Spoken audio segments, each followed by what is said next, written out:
Okay, good morning, good afternoon, or good evening, depending on where you're at. My name is Terrence Barkin. I'm the Executive Director of the Graphene Council, and we are hosting today's webinar looking at graphene in textile applications. And we're very fortunate to have a panel of experts here, as well as a gentleman representing customers who actually use these products. And actually, I'm a customer that uses these products wearing a Graphene-X shirt. We'll get started here in just a minute. We want to let everybody get into the room and have time to join today's webinar. The webinar is being recorded, and a link to the recording will be distributed to everyone who is registered for today's event. And we will also make available copies of the presentation slides that you will see. We have three presentations. One is about Kyorene, which is from Graphene-1, a verified graphene producer and a verified graphene product that makes a graphene reinforced or enhanced fiber. And then we're going to look at how that product is actually used in a physical product, also from Kyorene, with some hand protection gloves. And then we'll hear from a customer of these materials on how they're actually being used on a very large scale with quite a large population of users. And then we're also going to hear from another very innovative and exciting company called Graphene-X, which is a pioneer in this field of making textiles with these graphene-enhanced fibers. They're also a verified graphene producer company and a verified graphene product. And as I mentioned, I'm wearing a Graphene-X shirt and other apparel. They have a really extensive line, and they are an official provider of apparel for the Graphene Council as well. And so with that, Dave, I'm going to invite you to kick off the presentation and tell us about Kyorene and about your fiber and what it does, and then we'll go on to the rest of the presentations. Thank you, Terrence. It's great to be here and another webinar with the Graphene Council. I'm Dave Vanek. I work from my home in Charlotte, North Carolina. I work for Graphene-1 LLC, and I'll explain a little bit about the company and what we produce. I'm on the right side of this chart as part of Graphene-1, which was founded 9 years ago, and we make fiber as Terrence stated. This is a bobbin of our nylon, so you get an idea what the fiber looks like. And that's used in clothing primarily on our side. And we started, Kasei, this research in 2009. We're part of the QS Group, which is a large 3,000 employee, 30-year-old privately held company based in Shanghai, China. And then Kent will be talking to you later about the Armor Guys division, which is on the left of the chart, which is gloves here in the United States, safety gloves. And we also have a solar panel division, fully automated, making solar panels for markets in the world. And graphene, I guess you start with why graphene. And Terrence knows this better than anybody else, but graphene is being used in all kinds of applications, from lubricants, oils, plastics, coatings, batteries, electronics. And it's always being used in different forms.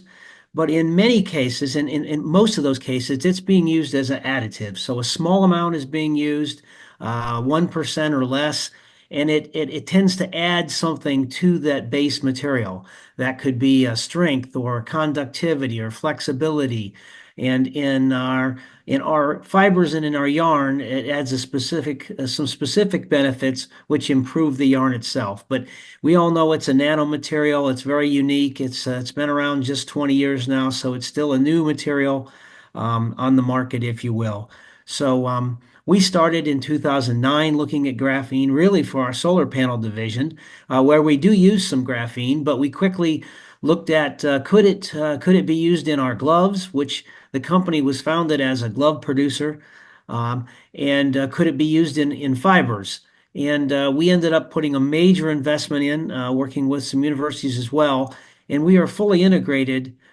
So we make our own graphene from graphite, we exfoliate it, and then we make graphene oxide. We make a master batch, so we make we make a pellet or a concentrate, and that's added to the fiber as the fiber is extruded. So you end up with the fiber that has the graphene embedded in the fiber, permanently part of the fiber. We have some 30 patents on that. And in my division of the fibers, we make polyester, nylon, and viscose, probably the three most common polymers, fibers used in clothing today. And we make them in both staple and continuous filament uh, formats. And so we were the first really to develop this material. And as Terrence stated, the Graphene Council um, has audited our facility, and we are a verified graphene producer, from start to finish. And the features that I talked about, what the graphene does for our yarn is really on this chart here. So the top one, bacteriostatic, it definitely kills bacteria, and I'm going to go into detail on some of these a little more. It kills odors, and odors and bacteria go together. Typically, odors in clothing and odors, body odor is caused by bacteria typically that are eating the sweat, and the byproduct is different acids that have smell. And so odor and bacterial reduction is what we get from our fiber. And then thermal regulation, and that's in the form of far infrared, which I'll talk a little bit about. Mechanical strength and abrasion is more for the cut resistant gloves more than in the clothing. And Kent will talk about that, and UV resistance as well. So putting that little bit of graphene oxide in the fiber gives an ordinary polyester or nylon these special properties, which would not normally be there. And in clothing, a lot of times, if you wanted bacteriostatic or thermal, you had to do a coating or some other type of additive to the fabric. So this, you don't need to do that. It's already in the fiber, and it's in the fiber for the life of the fiber. Antibacterial, there's a number of mechanisms of which you can kill bacteria. For instance, wool kills bacteria because it makes it so dry that it's like a desert. They can't grow. But we primarily kill bacteria from physical, from either we call it a nano knife or basically breaking the cell wall, rupturing. It can also kill it through insertion and extraction. But either way, we definitely kill the bacteria that gets on the fabric. So here's a test report. We have thousands of test reports. We use independent outside labs to do the testing. This was a fabric that was 47% cotton and 53% of our nylon product. And often our material in the yarn form is used as a blend. So it can be blended with cotton or wool or polyester or any other material. And we like to recommend 30 to 50% of the Kyorene to get these benefits. So this particular fabric had 50%, 53% of our Kyorene. And you see we tested it against Staphylococcus, E. coli, and Candida, three common bacteria that you could find on the body. And you see it eliminated 97 to 98%. We're not trying to kill all bacteria. We're trying to control the growth of bacteria to inhibit odors. And this is an ASTM shake flask test that is typical of running on antibacterial. Thermal regulation, I mentioned. Again, our bodies are giving off heat. I mean, we're 98 degrees, and we're giving off a lot of heat in the form of far infrared radiation. That's why if you have night vision goggles, you glow in the dark, you can see a body and you see the hotter parts or the center of mass. And so you're giving off heat. The graphene in the fiber will absorb that heat. And in a single layer t-shirt like I'm wearing or Terrence is wearing, that heat is dissipated when there's air movement, so you get cooling. Of course, once you start profusely sweating, then that mechanism of cooling is evaporative cooling, and then it's somewhat about moisture wicking or moisture transport of the fabric. That's more or less the idea of like a dry fit type shirt. But we get the far infrared cooling. If you put a layer over the top, so you put this in a jacket and say it's the inside layer, that heat will build up and you get warming or heating. So it can be used in both heating or warming depending on the type of garment, the type of fabric construction, and where it is in the garment when it's produced. So that one's a little trickier, but people are using it both for heating and cooling commercially in the market. And this is a far infrared test. It's a very simple test of far infrared energy sources on one side. You measure the temperature on the other side, and you measure the emissivity, and you measure the temperature rise in the fabric. And here we tested two fabric blends with cotton. Well, the one left with cotton and on the right with cotton and polyester. And you see a temperature rise in these tests of 1.5 and 1.4 degrees centigrade. Typically, we see between 1.4 and as much as 4 degrees centigrade, depending on the fabric composition and the type of graphene that they used. And so on this slide, I'm talking about the commercial applications. We have socks. So these are redhead socks, which are wool socks with graphene. Lee brand, which is Contour, which is Lee and Wrangler, has been a big user. They've done denim, sweatshirts, jackets, t-shirts, golf shirts. You see socks, underwear, jackets. So a range of commercial products all over the globe are now using our fiber in their products, and often promoting it as graphene. So the consumer is starting to know graphene, and I'm getting a lot of brands that now calling me saying, "Hey, we've heard about it. Tell me about it, and what does your product do?" And on the left-hand side is gloves, which Kent is going to go into much more detail of our line of gloves that we sell based on graphene fibers. So I'm going to stop sharing and turn it over to Kent. Thanks, Dave. Let me share my screen real quick here. Okay. Hello, everyone. My name is Kent Mason. I'm the Vice President of Sales for Armor Guys. We are the glove division of this company, and we were the first to commercialize graphene-based gloves. So I'm going to take you through a short presentation here, touching on some of the things Dave talked about, talking about some of our products and so forth. So if you kind of look at the evolution of hand protection, kind of going back to the 1900s and up to today, what you see kind of in the early 1900s, even through the mid 1900s, was at that point in time, people were protecting their hands with what was available, primarily leather, and they were done in cotton sewn gloves. As you progressed into the early 80s, mid 1980s, you started to see gloves that were now done on automatic knitting machines. They were much thinner, and they were now being made with cottons, nylons, polyesters. So they were starting to become more performance driven. And then once you got into the 1990s and 2000s, it's when you really started to see these high performance yarns hit the market. They were blended with Kevlars, Torons, Dynemas, Spectras, and so forth. So very high performance. They got thinner over time.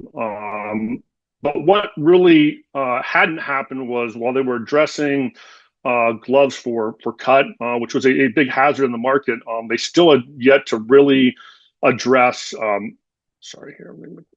really start to address performance from a longevity standpoint, comfort, and consumption. And that's what our Kyorene products are doing in the market. And so how does this work, right? So, or what makes it right, if you will?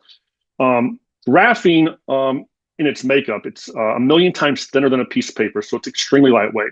It's harder than diamond, so it's very durable. 200 times stronger than steel, so it's very strong. It's a carbon-to-carbon bond. It has exceptional electrical conductivity properties, far better than copper even. It's flexible, it's transparent. And Dave hit on these three key properties, and this is what we sell it on, are the inherently bacteriostatic, the odor neutralizing, and the thermal regulating capabilities. So these three key features, I mean, they greatly enhance the user experience, which the next gentleman will speak to kind of what they're seeing with using our gloves. But when you talk about that bacteriostatic, right, the graphene is passively killing the bacteria that's building up on the hands. Not all of it, as Dave noted, but it's killing a fair bit of bacteria that is present. Subsequently, the graphene is then mitigating the foul odor that comes about from perspiration through the neutralization, if you will. And then the thermal regulating is really, I think, that third key piece, right? It's really regulating the temperature of the hands to the point that the gloves are far more comfortable to wear, particularly in warm environments, more so than anything that's ever hit the market. So what does that look like, from a result standpoint? So it's really addressing consumption and compliance. So if you think back to the early 90s and to this day, fit and feel in gloves has largely been addressed, which has aided in keeping users wearing gloves. But until the Kyorene graphene hit the market, nothing had adequately addressed managing odor, sweat, and heat buildup, which contributed significantly to users prematurely discarding gloves and ultimately leaving them at risk of injury. We often say a lot of people discard gloves or don't even wear them because they complain about their hands getting hot. This is the first and only product to this day that's doing that on the market. And as we're seeing as a result of this, the Kyorene graphene companies that are using are reporting greater worker acceptance, increased longevity of product, and less injuries when using them. If you see these two pictures down here, we talk about thermal regulation. Took a very well-known competitor's glove and ours of similar makeup that had the Kyorene graphene in it. We did that thermal imaging or scan, and you look at the one on the left, the competitor's glove rose almost 4 degrees after wearing it for 10 minutes. You look at the glove on the right, which is ours, it rose by a little more than 3/4 of a degree. So it is actively managing that heat buildup and dissipating it.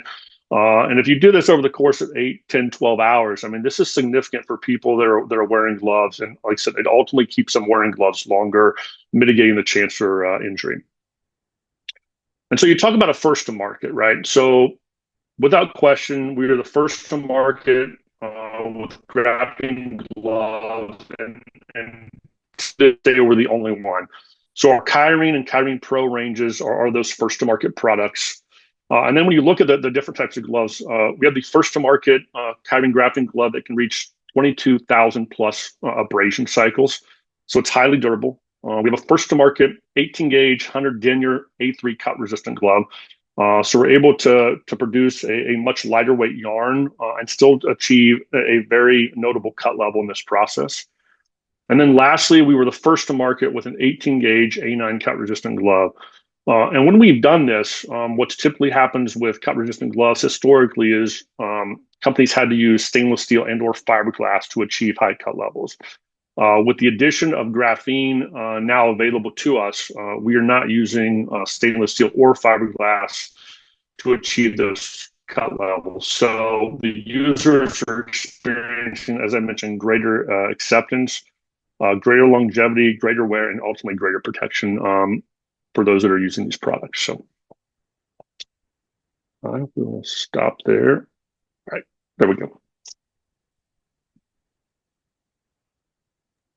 All right. Well, Ken, thank you for that presentation. So we have on the line with us Jay Sleeman, who has been a heavy equipment mechanic for 45 years. And of that, the past 36 years was working with different major airlines. He was also a volunteer firefighter. My son-in-law is a firefighter, which I appreciate everybody's service in that very dangerous line of work. And he's been involved, therefore, in safety for 42 years. Jay is not on video with us, so we'll just have a chat. But I have a couple of questions for Jay based on what was just presented. Because now Jay, he's a union representative representing several major airlines for the Tech Operations Group, which is made up of aircraft mechanics, facility management, and ground support equipment mechanics. So Jay, I've got a ton of questions for you. How long, Jay, have your members been using this kind of equipment? I think we're going on the 7th year now. So yeah, go ahead. Go ahead. Well, I was going to say we've used other products, over the years, and it's unbelievable the response we're getting back from the users that says, "Hey, these are the best gloves we've ever put on," and also the cheaper gloves they wear them one day, they smell the next day, and they throw them away. So that's another thing. They like keeping the same glove. They think it's like you get used to something, and that's what you want to use. So that's one of the benefits, I think, that to all the airlines when they're looking at their budget, that don't throw the gloves in the trash. You're keeping them, and you're getting a longer use out of the product. Well, yeah, and that of course is more sustainable as well. We don't want to be throwing a bunch of stuff in the trash unnecessarily. I think, and Kent raised this point, I think you've just reinforced it. I think when it comes to safety equipment, compliance is key, right? Like a helmet doesn't help you if you're not wearing it. Gloves don't help you if you don't wear them. How many employees do you think within your union are using this equipment roughly? Let's see. It's hard to say, but I would say that we represent about 30,000 in the tech ops in one location, and about 20,000 in another airline. So um, we're slowly but surely moving it through all the different airlines. I think at the last equipment show, I mean the safety show, uh, I came by and met with Armor Guy with several different airlines, and I think everybody's pretty well pleased with the end result once you get them out there on the field, and people are extremely accepted to the fact that the antibacterial and the wicking properties and the thermal issues is all there. The one thing that I would like to see is some like static, anti-static materials. We wear vests, and that moving that stuff into that line would be great too. But as far as the gloves, everybody loves them. It's just a great product. And I'm just speculating here, but I have to imagine, when you're an employee and you're given equipment to wear or a uniform to wear, and we've seen this anecdotally in some other sectors, giving them a quality product to wear has to send a message that the employer cares a bit more about them than giving them some cheap stuff that they don't really like or doesn't really work. I mean, do you have I'm speculating. I know we haven't talked about that specifically, but what would your reaction to that comment be? Well, that's actually a big hit item that you always want to change your safety culture. And when you look at a company and you look at their injuries and you walk into the company, you can automatically see the safety culture. It's either going to be good or bad.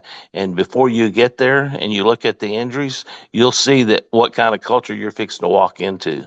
And so that's one of the things that is a very big plus is when you provide PPE that's comfortable and that's easy to use, the employee are going to use it. And the employer doesn't have to spend a lot of money because if it's a good product, it's going to last longer. So that's one of the things that, as a union, we go in and talk to the companies and we say we want our members to have the best product out there. And so that's what we try to focus on different types of PPE, but also the quality that we're putting into those products. We get a lot of feedback from the employees, and we share that with the manufacturers so that they know what they don't like, so they can change that. And knee pads and all the other equipment we have, and the gloves have came a long ways. And Armor Guy has actually got several glove applications in our industry that are working really well. And Jay, I got a last question for you before we go to our next speaker. You mentioned briefly, or it's been alluded to a little bit about the economics of this. Quality is never free. There's usually a premium to be paid for a better product, which is normal. But on the balance of things, comparing a glove that people actually use and keep and can reuse versus a more disposable product, how does it work out with the economics from your perspective using these gloves in your industry? Well, I think we've been able to show a lot of the airlines that you're going to pay a little bit more up front, but you're going to save on the long run a lot more because of the fact that they're not throwing them in the trash, and they like the product, and they're not going to want to get it, leave it somewhere, or because it's such a great tool that they don't want to lose it. Right. And they just don't go down there and pick up another pair of gloves. They want their old gloves back because they may not get those gloves if they, don't take care of them. So I think it's a win-win when you look at the economy or the economics of the thing is that you might pay a little bit more up front, but you're going to get a longer savings at the end. Yeah, absolutely. That always makes sense, right? Invest in a better product. And I have to think as well, the liability for the airlines if the team are not wearing the gloves and not using them, there's a risk there when they're exposed. Well, Jay, from my side, I want to thank you for being part of this. You're more than welcome to stay on here as we go to Q&A at the end of the next session. And with that, I'd like to invite Jorge Barros, who is the founder and the CEO of Graphene-X, and he's joining us from the Far East today. So good evening to you, Jorge. Jorge and his company have been involved with the Graphene Council for quite a while, and they pioneered some of the early textile use. And Jorge, bring us up to date on what's going on with Graphene-X, please. If you could go ahead and Absolutely. share your screen. Hi, Terrence. Let me know if you're seeing this. Is it in a presentation mode, please? Not yet. Let me know. Not yet. Not yet. We'll get there. Yeah, I'm sure we will. There you go. What about now? Yep. Fantastic. You're all good. Fantastic. So thanks for the intro, Terrence. Yes, my name is Jorge Barros. I'm the founder and the CEO of Graphene-X. As you pointed out, we're based here in Hong Kong. For those new to the brand, which I believe are most of you, we are a tech-driven brand that uses and enhances our fabrics with advanced materials, sorts of graphene, to produce highly durable, high performance, sustainable, and multi-purpose products. If we go to the why of the company and the genesis, we have to go back on where clothing started. It started actually as a means to shelter us from the elements. Then it moved as a means to distinguish different social classes.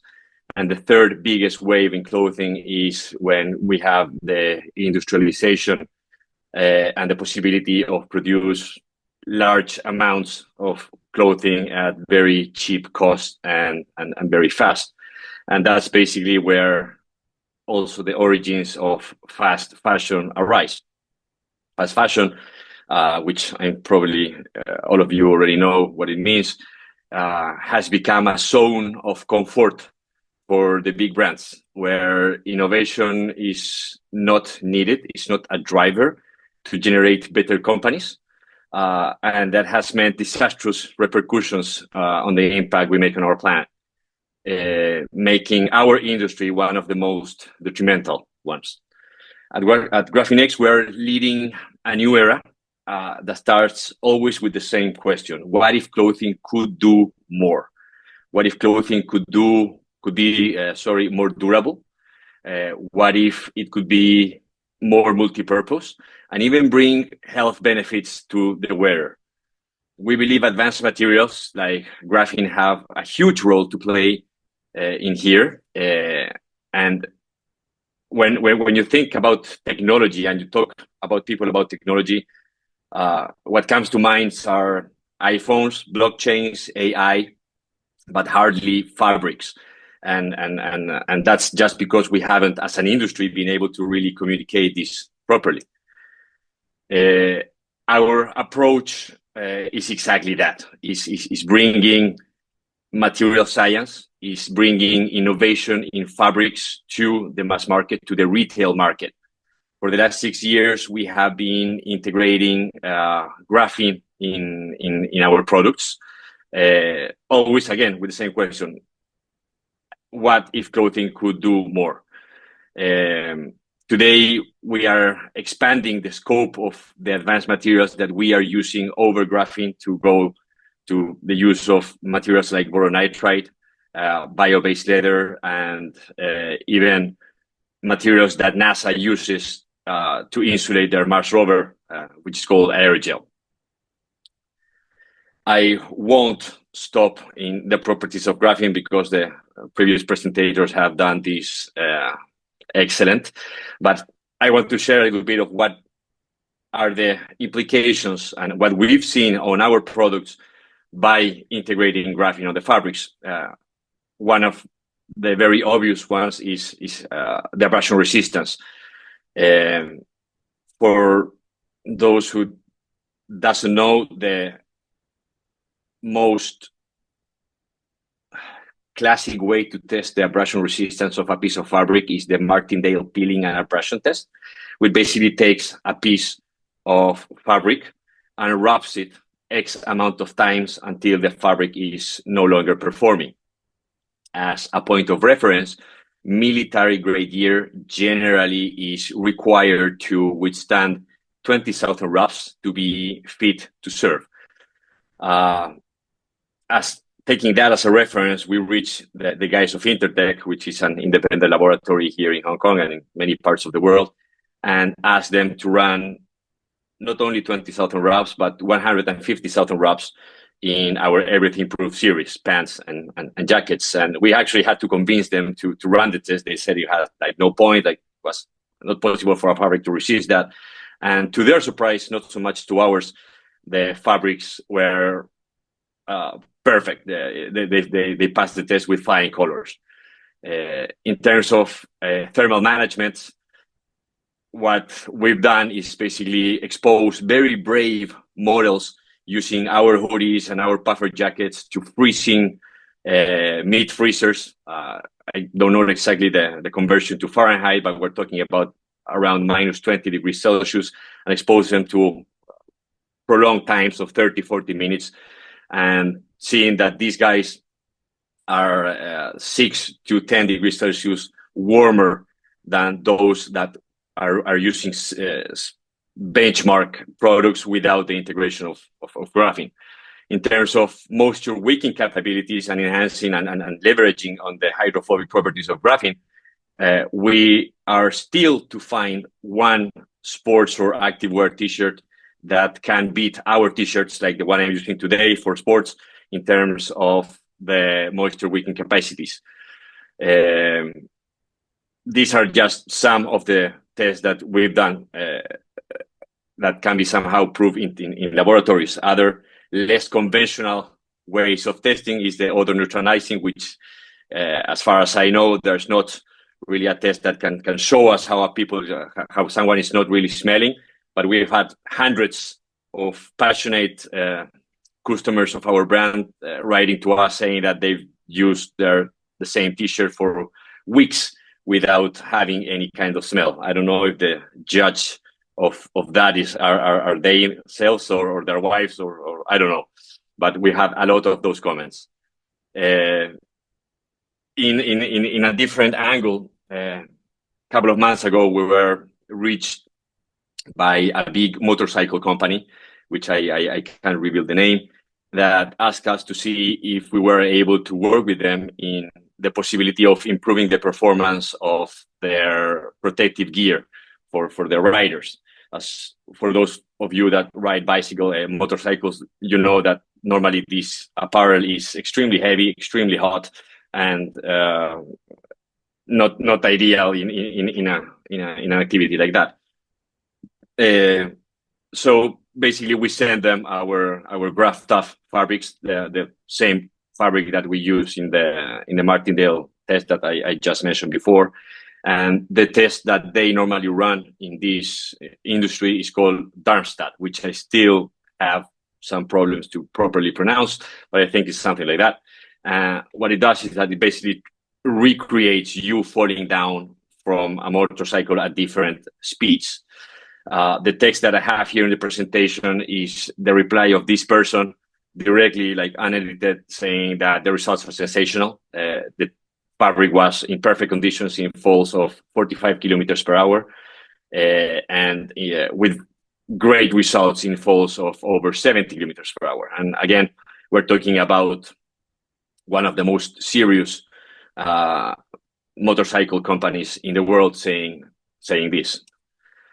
In terms of the market that we're talking here, it's huge.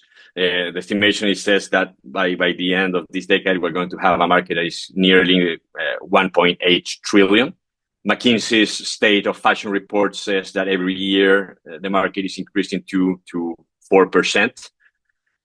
So we see a market that is growing. We don't believe that is going to stop, and the consumers are, I believe, way more aware than what they were in the past about what should happen when they buy proper clothing. You know, they are demanding innovation. They are starting to demand durability. They're starting to actually demand for companies to stand behind their claims.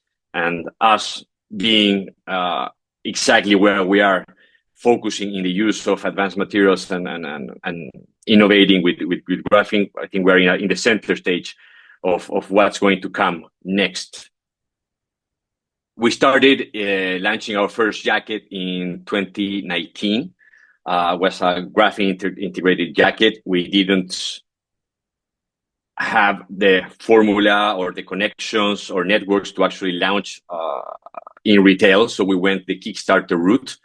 That's basically a pre-order platform based in the US, where you make a campaign for your innovative product and you get the chance of showing these to the people that visits Kickstarter. That's approximately about 28 million people per month. That's the traffic that they get.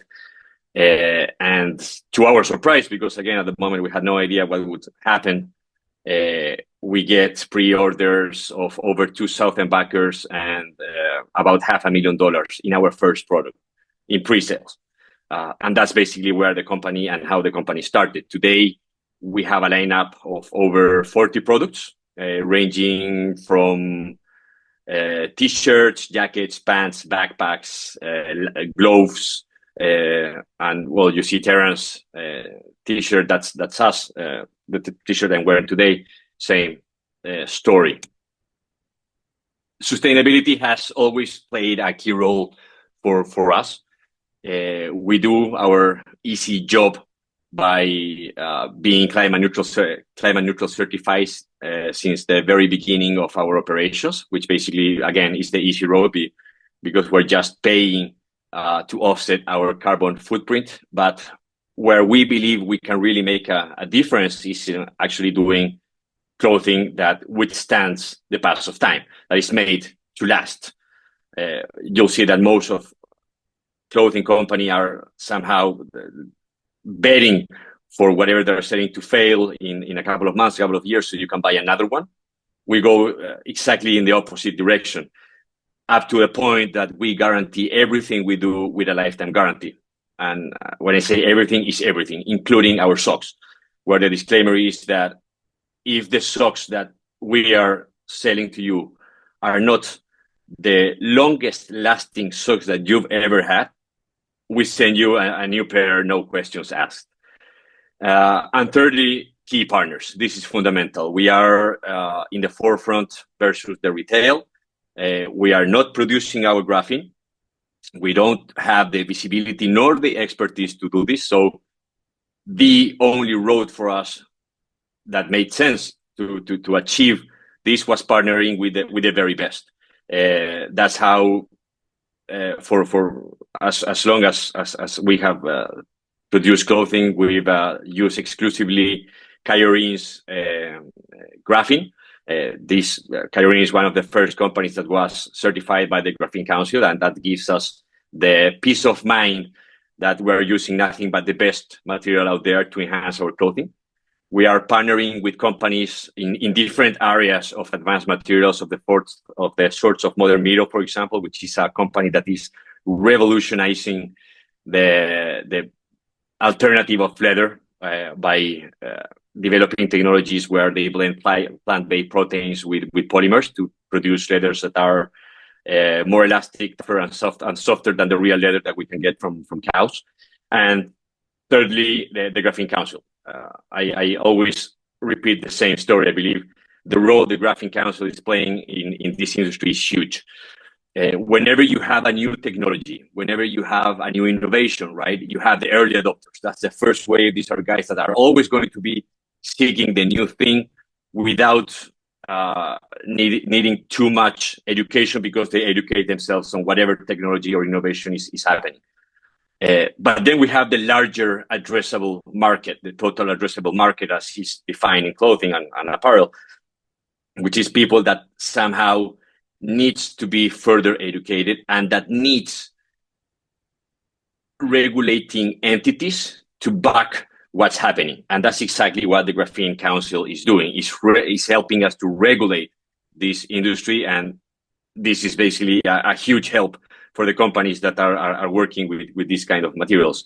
Today, every piece of clothing that you buy from us has a verified graphene sticker where you can get a unique code that you can track in our website, and it will define if that is an original product or not, giving even further assurance to that buyer that what he's getting is nothing but the best.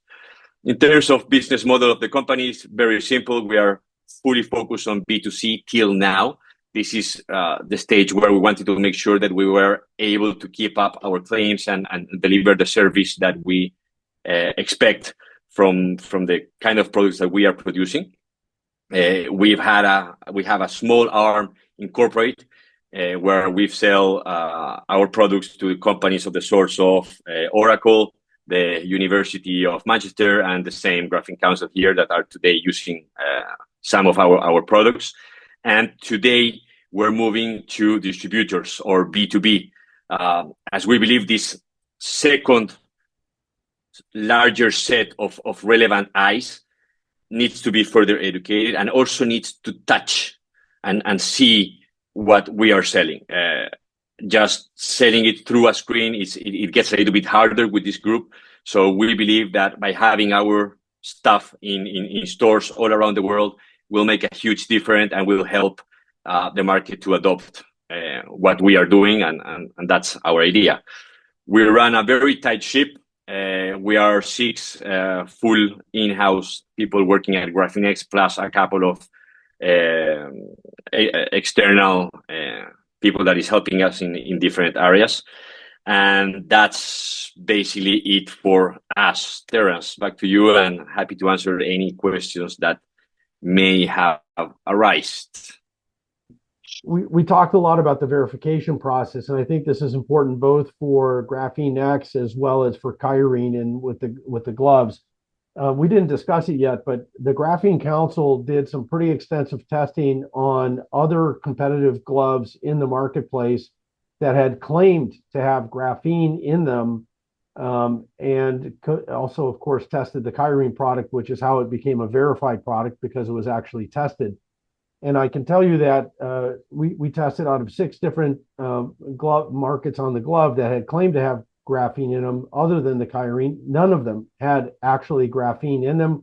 We found that they were using steel fibers or glass fibers or some other materials. If they contained any carbon in them, carbon particles, they weren't graphene material. And the way that we did this testing was to actually take purchase gloves from the market that were labeled as having graphene in them, and then we destroyed them. We dissolved the material in paraffin or in an acid, liberated the materials, and then we did a chemical analysis of the materials. And then as the Graphene Council, kind of representing the industry, we actually informed the companies that we did the testing on. We gave them copies of the tests, and we let them know that we didn't find graphene in their materials and that they were not advertising them correctly, therefore. And this is really important because graphene is a high performance material. People have expectations. And if somebody labels a product as having contained this material, it should actually contain it. So I just wanted to point that out there because especially when it comes to fabrics and textiles, you're going to see a lot of claims out there from many different companies. And it's important, therefore, to be able to have some veracity in your sourcing. So I just wanted to mention that.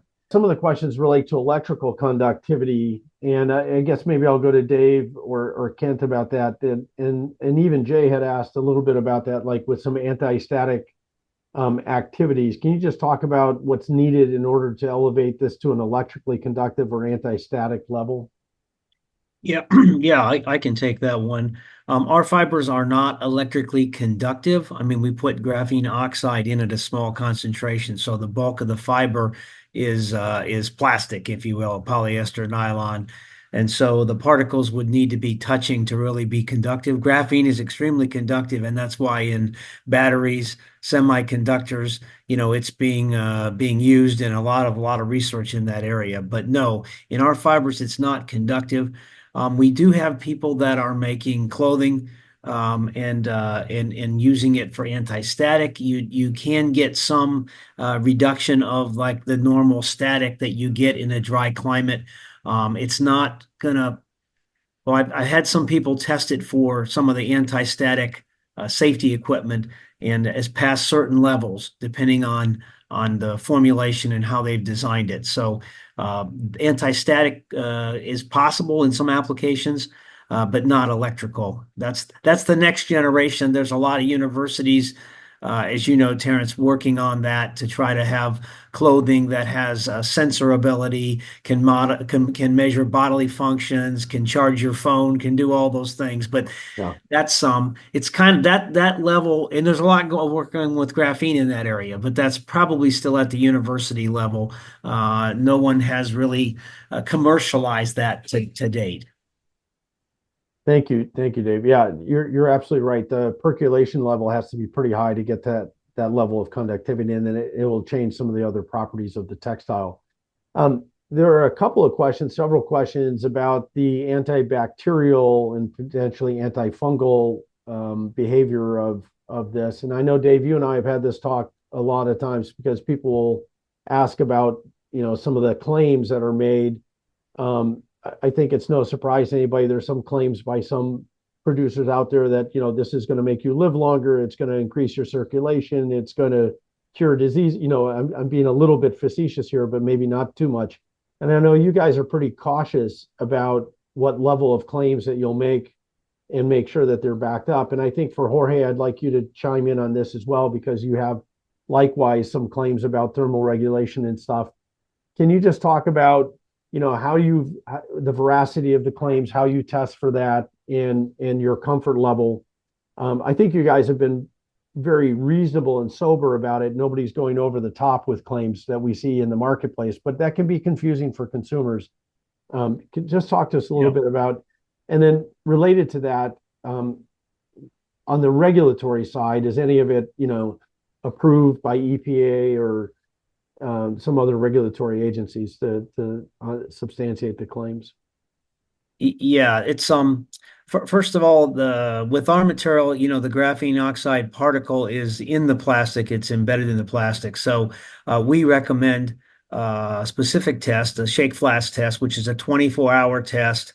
It's used for antibacterial agents that are non-migratory, if you will. Like as I mentioned earlier, a lot of antibacterials are coatings. So you finish a fabric, you put a coating on there. So if you use like AATC 100 method, you just lay the fabric on top of the auger, and that's how that test is done.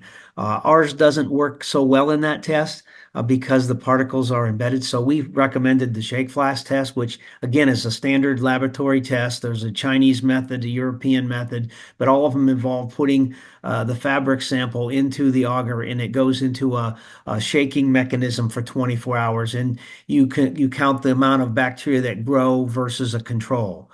And you're talking about millions of bacteria that grow in 24 hours. But so that's how you come up with the reduction rate, is compared to one that doesn't have the antibacterial fabric in it. So yeah, that's what we do, and that's what we recommend people do.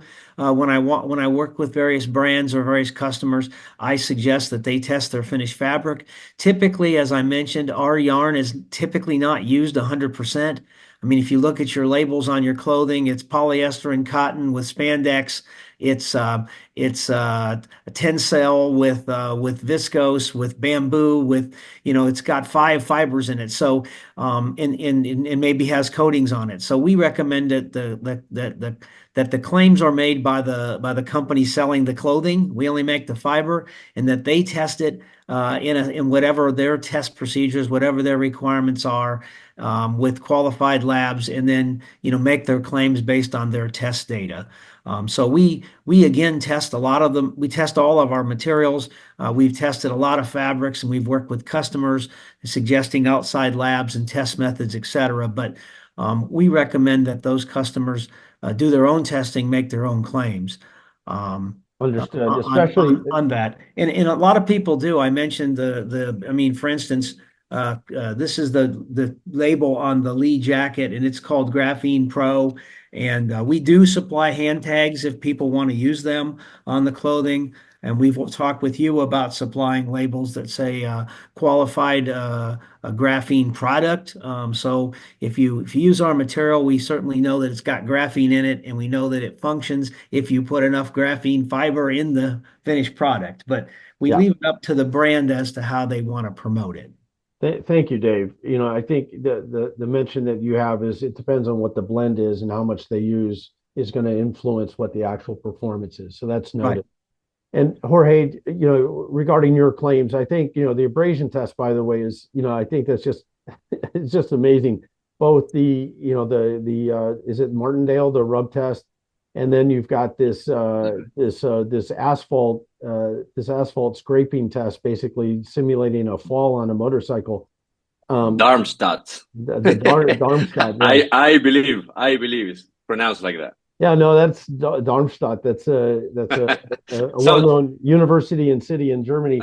But Darmstadt is that abrasion test. That's amazing. Now I know that's a key feature for yours. Can you just talk again? Obviously, you do testing, but about the claims. Absolutely. As Dave just mentioned, the material is proven. We had the test coming from Kyorene, and then it's on our desk to do the same kind of test, but for the whole fabric, right? Because it has spandex, it has cotton, it has other materials, and we need to make sure that the material keeps performing in line with the objective that we're looking for. Now, if I go to the mass market, right, I go to retail, and I talk about Martindale peeling test, I talk about Darmstadt, I talk about vertical wicking test. It's just for most people, this sounds like Polish soup ingredients, right? So it says nothing to them, right? Yeah. So what we try to do is having every single possible piece of independent laboratory test, but we try to figure out ways of showing this like extremely visual. Like instead of talking about the Martindale test, we just grab a piece of rock and really like abuse our fabrics in front of the camera and show what happens with the fabric. Same with the wicking test, same with the thermal management, right? The best way to test that we've seen so far in terms of how to show it to the retail is take our hoodie, for example, with the integration of graphene, take then the same hoodie, but without the integration of graphene, put it on extremely low temperatures or even extremely high temperatures on the other side, and see what's the difference in terms of temperature after decent amount of time, 30, 40 minutes. And the results are evident. So we have to do both. We need to make sure that the claims we are saying are true, and the laboratories like Intertech, which is the one that we use, that helped us to have that. But for us, it's even more important to show how these perform on real life situations. Not many persons is going to have a Martindale tester in their houses, but they sure have rocks. They should, go hiking. They sure, do stuff where clothing normally, fails. Yeah. So that's what we do on our end. Well, I certainly appreciate that. It's something as intimate as what you wear, right? The feel of it is incredibly important. And that's, I think, the message that Jay kind of said with his employees that are using these hand protection gloves is the actual user experience is key to compliance there. But the same for a consumer good is whether or not they like it and will continue to use it. I mean, I wear these every single day, and I've had them now for years, and I find them the most comfortable shirts I've ever worn. And, that just speaks volumes for it. I mean, to be honest, if I didn't like it, I wouldn't be wearing this. We'd be finding something else, but really enjoy it. I'm going to go through a bunch of questions really quickly here because we're coming up close to the end of the hour and we have quite a few questions. One of the questions is there graphene powders or dispersions available other than fiber? My response would be reach out to us at the Graphene Council. We represent companies all throughout the sector, and we can talk to you about other form factors of graphene and how it can be used for your particular applications if you're interested. Another question is people are label lookers. They check the labels to see what about labels that state, made with real graphene, et cetera. That's exactly what our verification program is for. And Jorge mentioned that, and I think with Kyorene as well. These are verified graphene products, which means that we've actually physically inspected and ensured where there was a chain of custody that graphene is actually in the product. Nobody else does that. And that's available only to verified companies. So yes, look for that label. And if you want to use Kyorene's product in your textile or in your fabric, then talk to us about that so you can benefit from that verification program. In terms of how to get your hands on some of these fibers and to work with Kyorene, we'll distribute the slides and you'll have the contact information and they can work with you wherever you're at on the planet. Regarding the cost of using graphene, that is something that depends a lot on volume and where you're procuring the material. But let me just put it this way. Graphene today is made at a commercial scale in terms of volume, and it's at commercially acceptable prices because of its increasing use. On making some of the textiles and the way that this works, there is a difference. Both Kent and Dave have mentioned this. The graphene is embedded in the fiber. That's unique with this property. That means it's in there for the life of the fiber. And I can tell you, I don't know if anybody's asked it, but people sometimes will ask, well, what about the safety of it? And what about it? Does the graphene ever come out of the fabric or does it ever liberate as a nanomaterial? And I can tell you that you cannot get the graphene out of the material without destroying the matrix that's around it. The nanomaterials are really small. They're embedded into the fabric. And we also have health and safety tests that graphene is safe for dermal contact. This is not a toxic material. It's pure carbon.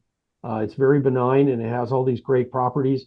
But it's embedded in the material and it will not wash out. You can wash it a million times, and as long as the fabric is there, the graphene is there as well. Let me just see if we have any other last questions. You hit on 5 or 6 of the questions there in one short sentence. So yeah. Well, we got so many questions, and I hate to not answer some of them. I would just say if people really want to learn more about this and follow up, you can contact us as the Graphene Council. You can contact any of our speakers. The Graphene Council is a neutral, independent third party. We do not make graphene. We don't sell it. We don't have an interest in any of these companies. We're here as an independent body. And we also are not just representing producers of this. We work with end users and consumers. So if you have questions about how to use this in a product that you want to create, and I assume it's a fabric or a textile related product if you're on this webinar today, but even other applications, we have a tremendous amount of resource and knowledge for that. And so before we close, I do want to go through and ask each of our speakers if they have any closing comments that they would like to make. And I'll start with you, Kent, if you have any closing comments or if there was a question I didn't address that you want to hit. I do not. I think you addressed them, and just appreciate the opportunity to speak to the group today. Thank you. Thank you, Kent. Dave? No, I just say, looking at the questions, a lot of them about the technology of graphene, and it's more than you can do in 5 minutes. So, and there are different forms of graphene. Like I say, we make our own graphene. And it's a single 2-layer product. We make graphene oxide. So, and then you've got to put it into the product, and I think that's what as you represent all these other companies in the Graphene Council, that's the challenge, is getting it in a format that you can put it into a product. And we figured out how to do that in fibers and in textiles. So that part we've been doing now for like 9 years. We've been selling commercial quantities of gloves and clothing items. So We know how to do it in the fabrics, but if you want to do it in some other medium, then you start a whole development product. Absolutely. There are many different types and forms of graphene. We didn't really go into that in detail on this. We have plenty of videos about graphene on our YouTube channel, which I invite everybody to visit. There's over 100 videos there about different forms and applications of graphene. But that's kind of why we're here, is to help people navigate this. Jorge, how about you? What's the last word from your side? Well, thank everybody that's here. Obviously, if you are here, you are obviously part of the early adopters that we discussed before. So I think we all have a huge role to play in this industry, and invitation to do so, to visit us at graphene-x.com. And again, happy to answer any questions or ideas. The email is in my presentation, and again, thanks to you, Terrence, and the Graphene Council for doing all this.